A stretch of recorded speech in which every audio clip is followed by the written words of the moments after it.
This story forms the basis of what we're going to be discussing, and in particular for the communities to understand where we're coming from. And because we're going to be talking drug addiction, we're going to talk in language that communities use, not so much that the medical people use. I'm going to tell you a story whereby I've changed the name and the country where this person comes from for ethical reasons, right? So Mrs. Lola was a health worker in a hospital, and one day, unfortunately, she was involved in a car accident, broke her leg bones, and there was an excruciating pain. She was taken to a hospital and was taken to the same hospital where she works. The doctor gave her a very strong painkiller to keep her comfortable, and her own colleagues were the ones that were taking care of her.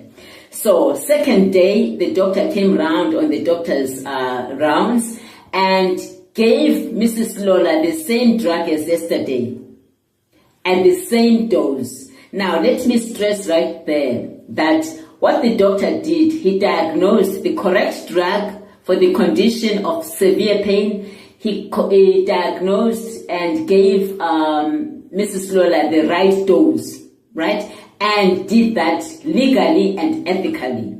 Right drug, right dose, legally, ethically, in a health facility. On the third day, when the doctor came round, he decided to lower the dose. But the colleagues, in empathy, this is somebody that they work with, persuaded the doctor to stay on the same dose as yesterday. And the doctor got convinced and gave the same dose. On the fourth day, the doctor put down his foot and said, no, it does not want Mrs. Lola to go into danger of depending on the drug. So he changed the drug to one that is not classified among the habit-forming drugs. Let's use the word medicine here because the word drug tends to have a different connotation in some parts of the world, meaning those drugs that are illegal, but actually it is drugs, but let's call it medicine. So the first drug belongs to the group called habit-forming medicines, but the second drug does not belong to that group and does lower the pain, but not as intensely as the first drug. At night, Mrs. Lola was screaming in pain, and the colleagues came round and she persuaded them to find a way of getting her that drug because she was in pain. In empathy, the friends gave her the first drug, but now not the way the doctor had prescribed, because now they were doing it against the doctor's instructions. So basically it was not professional anymore.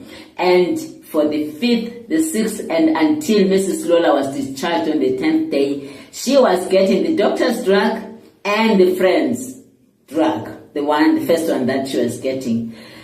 And ladies and gentlemen, by the time Mrs. Lola was discharged, fact, she was addicted to that drug.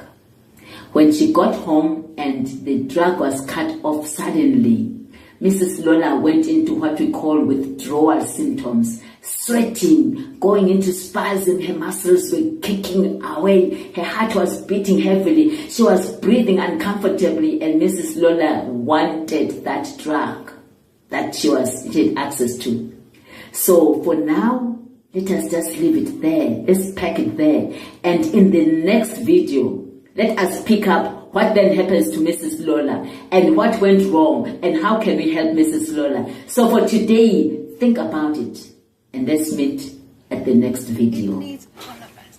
And that's why Gertrude has used the motif of a door. She stands by a door to say, if somebody shut the door on you because you made a wrong choice, she might suggest ways that we can come together to open another door.